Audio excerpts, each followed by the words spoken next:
Ladies and gentlemen, the war is no longer over there. It is here and it's happening right now. It's happening in silence.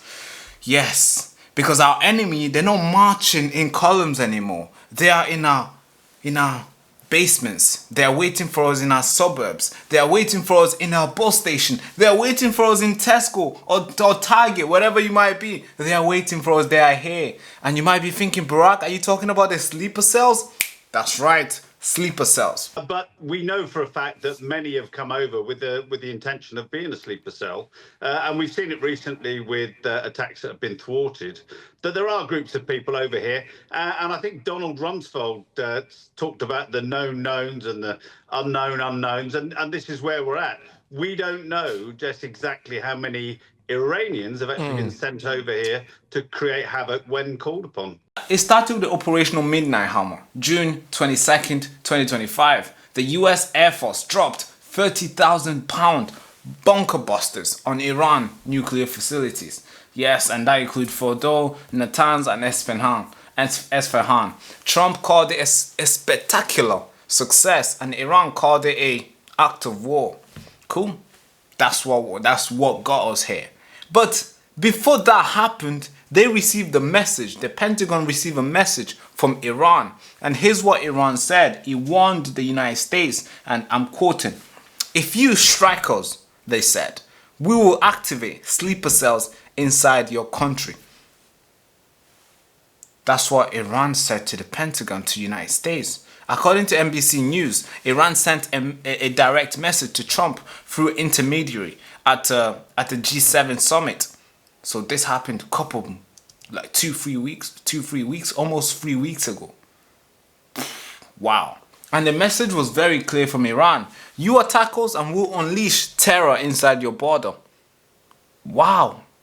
That's insane. And what does Trump do? Well, he left the summit early and he went home and then he dropped the bomb on Iran anyway.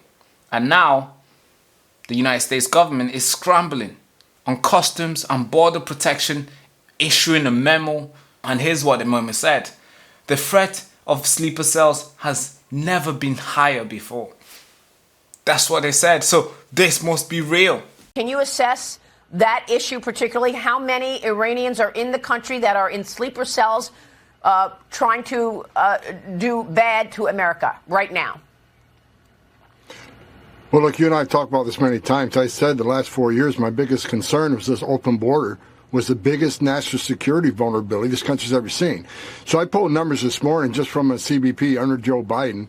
There was 1,272 nationals of Iran released in the country between OFO and the Border Patrol.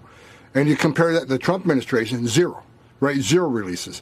And right now, because of President Trump's leadership, we have the most secure border in my lifetime, most secure border in the history of this nation. So we have a secure border. That was President Trump's big win on securing this nation. So we're not releasing people in this country. Special interest aliens aren't crossing that border undetected. But under Joe Biden, we had over 10 million people cross that border. But my biggest concern from day one, beyond the fentanyl, beyond the sex trafficking women and children, were the 2 million known gotaways. Over 2 million people crossed that border. We don't know who they are, where they came from, because they got away, because Border Patrol was so overwhelmed with the humanitarian crisis that Biden created that over 2 million people crossed the border and got away. That is my biggest concern, and that's what created the biggest national security vulnerability this country's ever seen. They're not going on TV and telling the world that it might happen, it might not. Because they know what's going on. They've told all their agents to be vigilant because the United States know that the sleeper cells will be activated and they'll be operating in the United States because there's so many of them. But for those people who are just joining me and they don't know what sleeper cells really is, let's break it down, shall we? Well, here's what sleeper cells are. A sleeper cell is a covert network, an operative who lives amongst us. Yes, they are quiet. They are patient. Yes, they are really patient. And mostly, they are invisible. Yeah, you won't know who they are until they are activated. And you'll be like, John, well, why'd you kill him, John? Yeah, that's what sleeper cells really is. It could be your neighbor. That's right. It could be your Uber driver. Yes. It could be your co-worker. Yes. Sabrina. Yeah, that could be her. It could be them. You will never know. That's the whole point there. Now, according to the Hills, thousands of Iranian nationals have entered the United States illegally in recent years. And Trump's own national security memo warned that Hezbollah, Islamic Jihad were embedded, operated inside the United States as early as February this year. Not 20 plus years ago. No, this year. Now here's the FBI. The FBI is now surveilling suspected Hezbollah-linked agents across the country. They've been tracking them since Israel Operation Rising Lion began in June 12th. But here's the kicker, and maybe I should say here's the most worried thing about this. There are no public evidence that sleeper cells exist, because that's the whole point. Because they are sleeper cells, nobody meant to know who they are. And if you think the government will tell you before they are activated, well, I guess you've not been paying attention then. The National Terrorism Advisory System has issued a bulletin, and here's the bulletin. It's just one bullet. That's it. Here's what it says. Highest threat environment. That's the bulletin. Maybe let me translate to you guys who are at home and you probably don't understand. What this means is that they don't know where, they don't know when, but they know it's coming. So that's why it says high threat environment everywhere in the country. So the question to ask Iran is, why now? Why would you threaten sleeper cell activation in our country now? Well, some of you guys might be thinking, yes, it's because they hate us. That's a part of the answer, yes, correct. But here's what I think. They are concerned because the nuclear program has just been ruined, bombed into rubble. The regime is under pressure and they need a leverage. They really do. And what is a better leverage than fear in our country?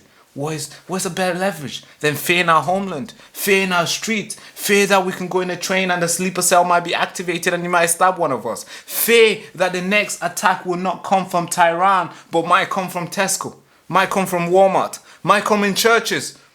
It could be anywhere now. That's the fear we have in our homeland now. And guys, this isn't just about Iran. It's about weakening the homeland. It's about a government that plays fire abroad and leaves the door open, and now we have to start figuring out what will happen next. And it's about the public being told to stay calm while the fuse burn under our feet. That's the situation we're in right now. But let me quickly ask you a question before this video ends. Are you ready? Are you watching? Because the war is not coming. It's already here. And the question to ask is, when will these sleeper cells be activated? Thank you so much for watching. It's Baraka and you've been watching Newsroom. Make sure you like, comment and subscribe.